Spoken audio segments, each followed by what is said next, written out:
Let us pray in the name of the Father, and of the Son, and of the Holy Spirit. Amen. O Jesus, through the Immaculate Heart of Mary, I offer you my prayers, works, joys, and sufferings on this day for all the intentions of your Sacred Heart, in union with the holy sacrifice of the Mass throughout the world, in reparation for my sins, for the intentions of all my relatives and friends, and in particular for the intentions of the Holy Father. Amen. Let us pray for the intentions of the Holy Father for the month of March. For the new martyrs, we pray that those who risk their lives for the gospel in various parts of the world inflame the Church with their courage and missionary enthusiasm. Our Father, who art in heaven, hallowed be thy name. Thy kingdom come, thy will be done, on earth as it is in heaven. Give us this day our daily bread, and forgive us our trespasses, as we forgive those who trespass against us. And lead us not into temptation, but deliver us from evil. Amen. Hail Mary, full of grace, the Lord is with you. Blessed are you amongst women, and blessed is the fruit of thy womb, Jesus. Holy Mary, Mother of God, pray for us sinners, now and at the hour of our death. Amen. Glory be to the Father, and to the Son, and to the Holy Spirit, as it was in the beginning, is now, and ever shall be, world without end. Amen.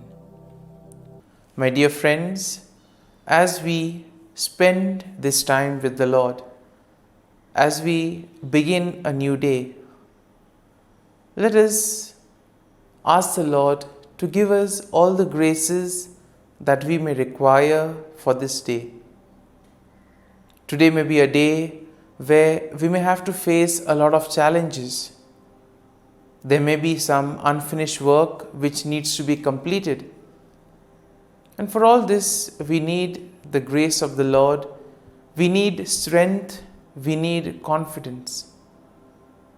And therefore, Lord, as we spend this time with you, we ask you to give us the graces that we require. Also give us the patience that we may need, so that whatever task we do today, it may be done according to your will. You always have a plan for us, and everything, whatever happens, is according to your plan. Lord, today help us to realize the plan that you have for us. My dear friends, on many occasions, we forget to thank the Lord for all the things that He does for us.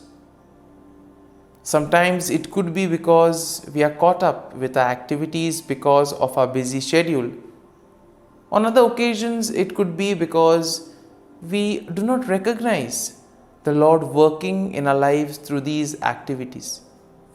And therefore today, as we begin today's morning prayer, let us begin on this note by asking the Lord, Lord, help us to see your works, to see your hand in the various activities of our lives. And therefore, let us begin by thanking the Lord for all the graces that we have received right from the time of our birth till now, and for all the graces that we will continue to receive in the future. Lord, first and foremost, we thank you for the gift of life. We thank you for all the talents, the abilities that you have given us. And we thank you for molding us, being there with us at every step of the way. Lord, we also pray for all those who have become very much part and parcel of our life. We pray for our friends, family members, relatives, near and dear ones, and all those who play a very important role in our lives. And therefore, Lord, we ask you that bless them at every step of the way. They have guided us, they have made us who we are. It is because of their hard work, their time and dedication that we have become who we are. And therefore, Lord, we ask you to bless all their endeavors and give them the graces that they may require. Lord, we also thank you for all the activities that have gone by, for guiding us, for protecting us.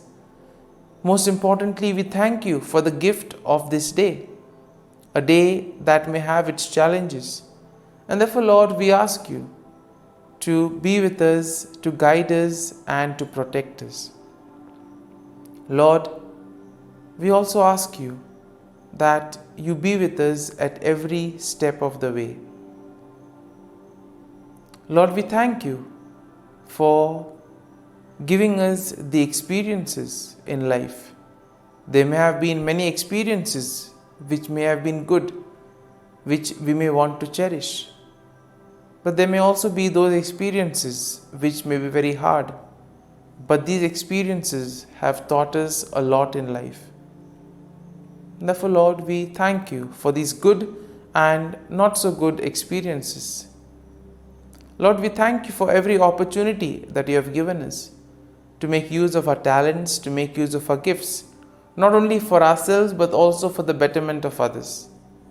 And therefore, Lord, as we offer you this day, we ask that you may be present in whatever we do, in all our endeavors.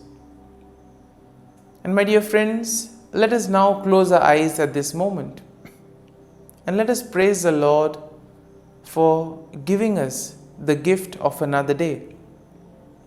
He has woken us up this morning. He has given us good health. He has kept us in His love. At every moment, His gaze is upon us. Our Lord never abandons us. He loves us. He is there to guide and protect us. And for all this, Lord, we thank you. We praise you and we glorify you. And my dear friends, let this day be a day of joy and blessings in the name of our Lord Jesus Christ.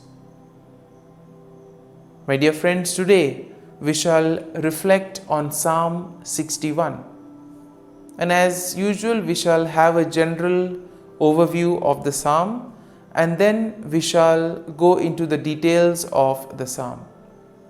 Now, Psalm 61 is a psalm of David expressing his cry for help and his trust in God's refuge and protection. And therefore, in a way, Psalm 61 can be divided into three main sections. The first section will include a plea for God's attention and assistance, and this we can find in verses 1 to 2.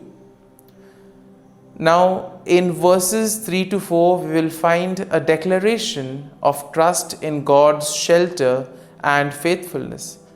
And then finally, in verses 5 to 8, we see that there is a vow to praise God and fulfill vows in the presence of the Lord. And therefore we see that verse 1 begins, "Hear my cry, O God, attend to my prayer." And therefore in this opening verse, we see that David earnestly calls out to God, seeking his attention and imploring him to listen to his cry for help. And now we'll see that this will set the tone for the psalm as a heartfelt plea for God's protection. Now in verse 2, we see that it begins, "From the end of the earth I will cry to you. When my heart is overwhelmed, lead me to the rock that is higher than I." Here we see that David expresses his desperation and he acknowledges the fact that his overwhelmed heart is something that needs attention. Now he recognizes his needs for God's guidance, and therefore he asks to be led to the rock, symbolizing a place of safety and security. And therefore, when he considers this whole scenario of the rock, he considers the rock to be a place or a situation that is higher and stronger than his current situation. So therefore, the rock becomes a kind of a shelter, a kind of a protection for him. Now, in our day-to-day lives, we also will realize that when things do not go according to plan, we also need some kind of refuge. We need something that will be there to give us confidence, to guide us. And similarly here, the Lord becomes the rock for David. Now in verses 3 to 4, we see, "For you have been a shelter for me, a strong tower from my enemy. I will abide in your tabernacle forever. I will trust in the shelter of your wings."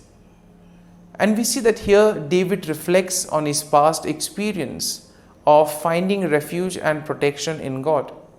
He therefore describes God as a shelter, a strong tower, and the one who provides a safe place under his wings.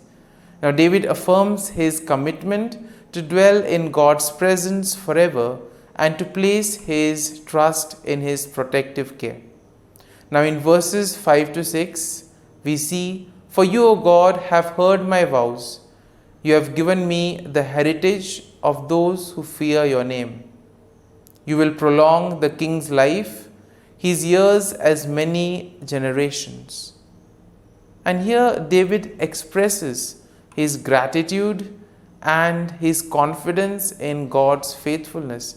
He acknowledges that God has heard his vows and has granted him a share in the heritage of those who fear God's name. Therefore, David believes that God will extend his life and bless him with long-lasting kingship. And then finally in verses 7 to 8, "He shall abide before God forever. O prepare mercy and truth, which may preserve him. So I will sing praise to your name forever, for I may daily dwell and perform my vows." Here David concludes the psalm with a declaration of his intention to place God continually, to sing praises to God and to fulfill his vows. Here we see that he expresses his desire for God to prepare his journey. Therefore, he expresses his desire to be seen in the mercy of the Lord.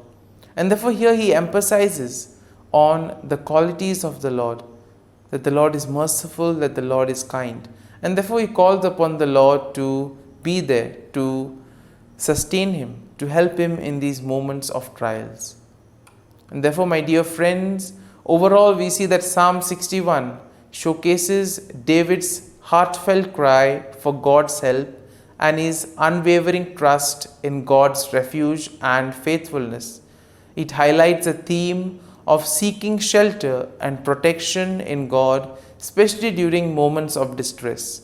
And therefore the psalm encourages a posture of praise and commitment to fulfilling vows in response to God's intervention and steadfast love.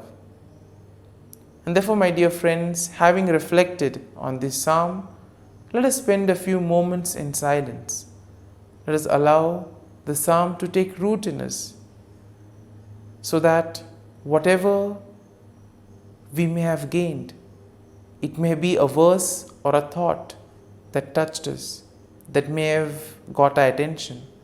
Let us remain with that verse, let us remain with that thought. And therefore, allow the Lord to lead you. Let the psalm become part of you. So as you spend a few moments in silence, remain with this thought, remain with this verse. And therefore, let the psalm become part of you, so that together your actions may reveal the love, praise, and joy of the Lord.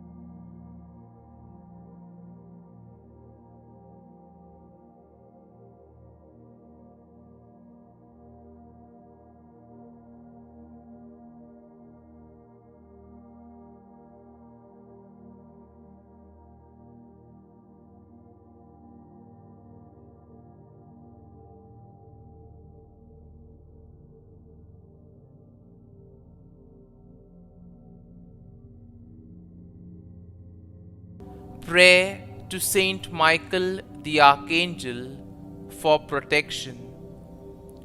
Saint Michael the Archangel, defend us in battle. Be our defense against the wickedness and snares of the devil. May God rebuke him, we humbly pray.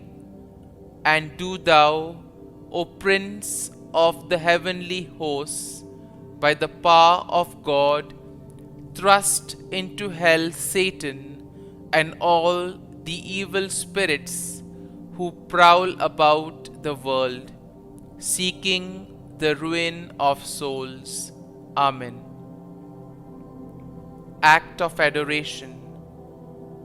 O Sacrament most holy, O Sacrament divine, all praise and all thanksgiving be every moment thine.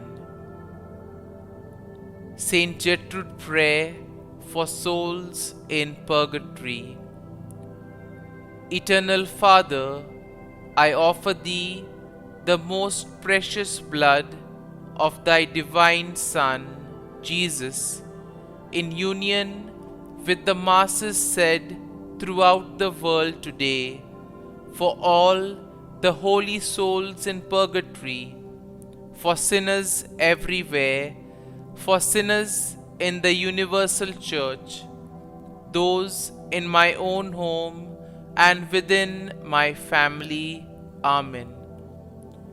May the divine assistance remain always with us, and may the souls of the faithful departed through the mercy of God rest in peace. Amen. Glory be to the Father, and to the Son, and to the Holy Spirit, as it was in the beginning, is now, and ever shall be, world without end. Amen.